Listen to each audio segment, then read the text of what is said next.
Hi అండి, నేను మీ Chandrakala. Welcome to Chandrakala maths world. ఈరోజు మనము టెట్ మరియు డిఎస్సికి సంబంధించిన ఇంకొక టాపిక్ ఏరియాస్ ఆఫ్ పాత్స్ అనే ఒక ఇంపార్టెంట్ టాపిక్ని డిస్కస్ చేద్దాము. పాత్స్ ఏరియాస్ పైన చాలాసార్లు బిట్లు అడుగుతూ ఉన్నారు. అవి ఎలా ఉంటాయి, ఎలాంటి ఫిగర్కి పాత్ ఉంటుంది, పాత్కి సంబంధించిన ఏరియాస్కి సంబంధించి ఫార్ములాస్ ఏమేమి ఉన్నాయో చూద్దాము. ఫస్ట్ ఆఫ్ ఆల్ రెక్టాంగిల్ తీసుకుందాం.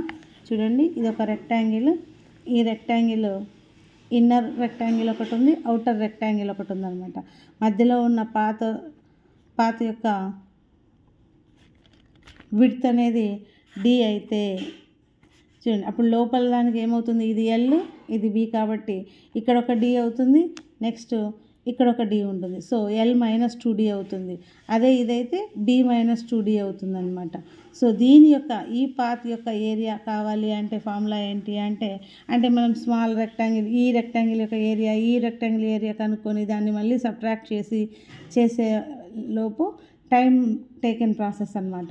అలా కాకుండా ఫార్ములా తెలుసుకున్నట్లయితే మనము ఈజీగా ఫైండ్ అవుట్ చేసేయచ్చు అనమాట. చూడండి, ఇన్నర్ పాత్ ఏరియాకి ఫార్ములా ఏంటి, d into 2 × L + B - 4d², d into perimeter -4d². Actually rectangle perimeter అంటే 2 × L + B కదా. సో ఆ 2 × L + Bని పెరిమీటర్ అని రాస్తున్నాం అనమాట. d into 2 × L + B - 4d². Next outer path area. ఒకవేళ బయటకు ఉంటే బయట ఉండే పాత్కి ఏరియా ఏంటి, ఇక్కడ చూడండి, 2 × 2d × L + B + 2d, d into perimeter +4d². చూడండి, ఇన్నర్ అయితే d ఇంటూ పెరిమీటర్ -4d², అదే అవుటర్ అయితే d ఇంటూ పెరిమీటర్ +4d² అవుతుంది. అదే డిఫరెన్స్ అనమాట. ఇన్నర్ అయితే మైనస్, అవుటర్ అయితే ప్లస్ అనమాట. d into perimeter -4d², d into perimeter +4d². అదేవిధంగా స్క్వేర్కి చూద్దాం. చూడండి, స్క్వేర్ యొక్క సైడ్ వచ్చి ఏ ఏ ఏ ఏ ఇక్కడ కూడా పాత్ అనేది డి అవుతుంది, ఇక్కడ పాత్ అనేది డి అవుతుంది. సో ఇది ఏ -2d అవుతుంది అనమాట. సో మనం ఈ ఇన్నర్ స్క్వేర్ యొక్క ఏరియా ఈ అవుటర్ ఏరియా కనుక్కొని ఫైండ్ అవుట్ చేసేలోపు చూడండి, దానికి కూడా ఫార్ములా మనం ఇన్సైడ్ పాత్ ఏరియా లోపల ఉంటాయి. ఇందాక ఇక్కడ మనం తెలుసుకున్నాం కదా, inner path area outer path area, ఇక్కడ కూడా అంతే. ఇన్సైడ్ పాత్ ఏరియా ఏంటి అంటే 4d × A - d. అదే అవుట్ సైడ్ పాత్ ఏరియా అయితే 4d × A + d.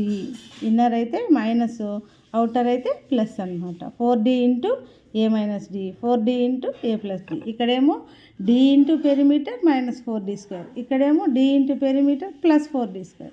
అదే స్క్వేర్కి వస్తే 4d × A - d, 4d × A + d. Outer అయితే ప్లస్, ఇన్నర్ అయితే మైనస్, సింపుల్ అనమాట. Next 2 paths parallel to length and breadth. ఇప్పుడు ఇక్కడ మనకి ఒక్క పాతే ఉంది. అలా కాకుండా ఇప్పుడు చూడండి, లెంత్ వైజ్ బ్రెడ్త్ వైజ్ రెండింటి వైజ్ 2 పాత్లు ఉంటే ఎలా చూడండి. 2 paths parallel to length and breadth, d into L + B - d. d అంటే ఏంటి, ఈ విడ్త్ అనమాట. ఈ width into L + B - width, ఇదంతా బ్రాకెట్లో d into L + B - d. ఎప్పుడు ఇది 2 paths parallel to length and breadth అనమాట. Next ring. ఇప్పుడు రింగ్ అంటే సర్కిల్ అనమాట. Inner circle, outer circle.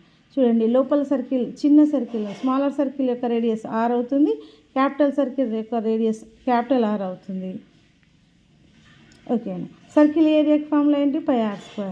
So smaller సర్కిల్కి అయితే పై స్మాల్ r², క్యాపిటల్ సర్కిల్కి అయితే క్యాపిటల్ R² అనమాట. సో ఈ క్యాపిటల్ సర్కిల్ ఏరియాలో ఉండి స్మాలర్ సర్కిల్ ఏరియాని తీసేస్తే సరిపోతుంది. సో π × r² - r² అవుతుంది, πr + r × r - r. ఇది ఏరియా ఆఫ్ ద రింగ్ అనమాట. ఎక్కువగా మనకు ఇది కొంచెం ఈజీగా చేయడానికి అవకాశం ఉంటుందన్నమాట. ఫార్ములా తెలుసుకున్నట్లయితే d × L + B - d.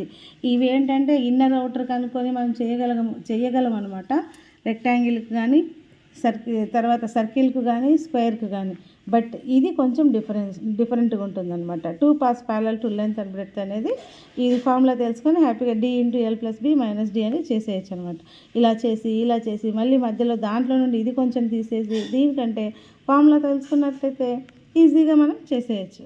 So ఈ ట్రిక్స్ కానీ మీకు నచ్చినట్లయితే లైక్ చేయండి, షేర్ చేయండి, సబ్స్క్రైబ్ చేసుకోండి. Thank you.